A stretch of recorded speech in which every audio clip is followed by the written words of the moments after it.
Hello, I'm Deborah Jones from myembroiderymentor.com, here speaking to you for the Technically Speaking column from Stitches magazine.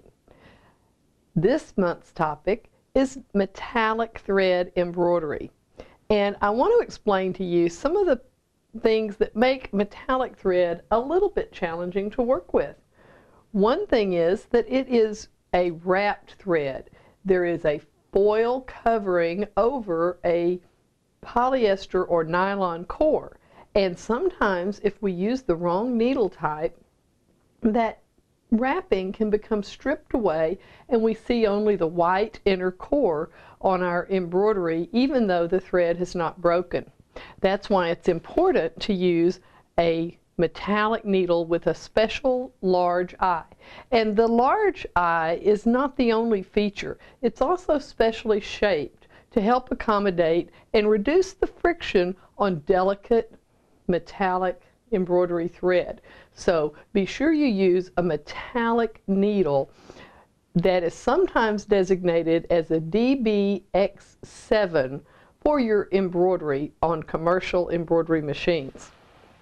Another thing you can do is place the spool as far as possible away from the thread path. You may want to use an auxiliary thread stand like this one in order to place it farther away than putting it on the thread tree as normal. Another trick that I like to use is to pass the thread through a packing peanut, a piece of styrofoam packing peanut like this one.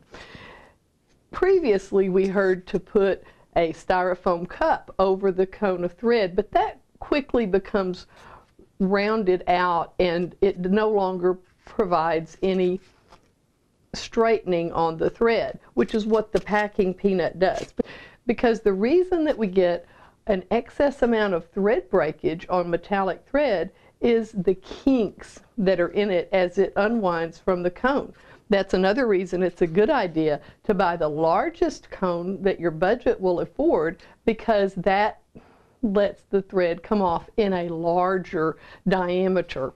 But if you are using a small spool particularly, take a regular sewing needle, pass the metallic thread through the packing peanut, and then put the packing peanut somewhere in your thread path.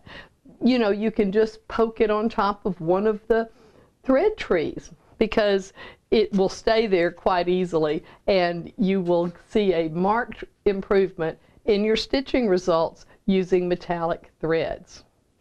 Also, in your embroidery designs, try to avoid very short stitches because a metallic thread is stiffer than a rayon or polyester thread. So using a design with a little bit longer stitch length is also helpful. That's this month's video companion to the Technically Speaking column in Stitches magazine. Thanks for watching.